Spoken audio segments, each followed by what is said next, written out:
భారత్ మాతాకి ఈ రోజు ఈ కార్యక్రమానికి విచ్చేసిన పార్టీకి పునాదులైనటువంటి కార్యకర్తలందరికీ కూడా నా హృదయపూర్వక ధన్యవాదాలు తెలియజేస్తున్నాను. మీరు మీ కష్టం వల్లనే ఇవాళ 8 మంది ఎంపీలు 8 మంది ఎమ్మెల్యేలు గెలిచారు. అది కార్యకర్తల కష్టం. ఇన్ని సంవత్సరాల మీ శ్రమకు, రాబోయే ఈ 4 సంవత్సరాల శ్రమకు రానున్న కాలంలో భారతీయ జనతా పార్టీ రాష్ట్రంలో ప్రభుత్వాన్ని ఏర్పాటు చేస్తుంది. కాబట్టి ఇప్పటి నుండే మనం చురుకుగా పనిచేయాల్సిన అవసరం ఉంది.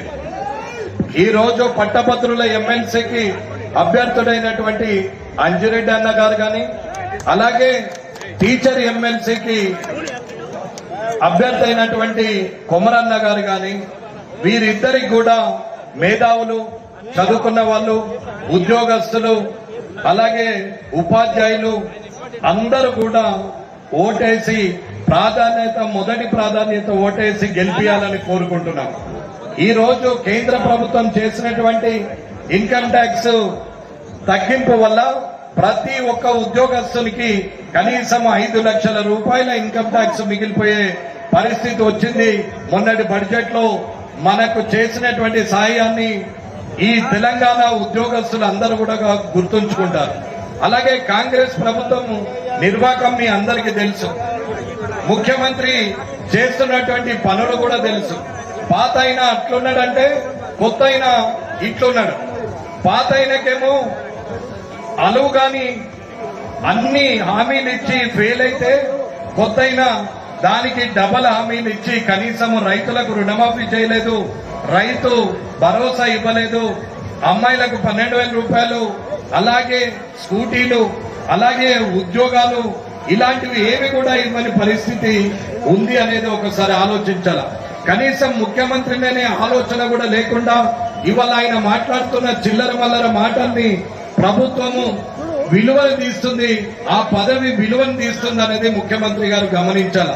మీరు కూడా అందరికీ చెప్తూ ఎట్టి పరిస్థితుల్లో ఈ 3 ఎమ్మెల్సీలు గెలిస్తే అక్కడ సరోత్తం రెడ్డి గారు నల్గొండ, వరంగల్, ఖమ్మం టీచర్ ఎమ్మెల్సీగా సరోత్తం రెడ్డి గారు చేస్తే, ఇక్కడ టీచర్ ఎమ్మెల్సీగా మన ఉమ్మడి ఆదిలాబాదు, నిజామాబాదు, మెదక్, కరీంనగర్ కు సంబంధించి సుమారు 43 నియోజకవర్గాలకు సంబంధించి ఇవాళ టీచర్ ఎమ్మెల్సీ అభ్యర్థిగా కొమరన్న గారు, అలాగే పట్టభద్రుల అభ్యర్థిగా అంజిరెడ్డి అన్న గారు ఇవాళ ఉన్నారు.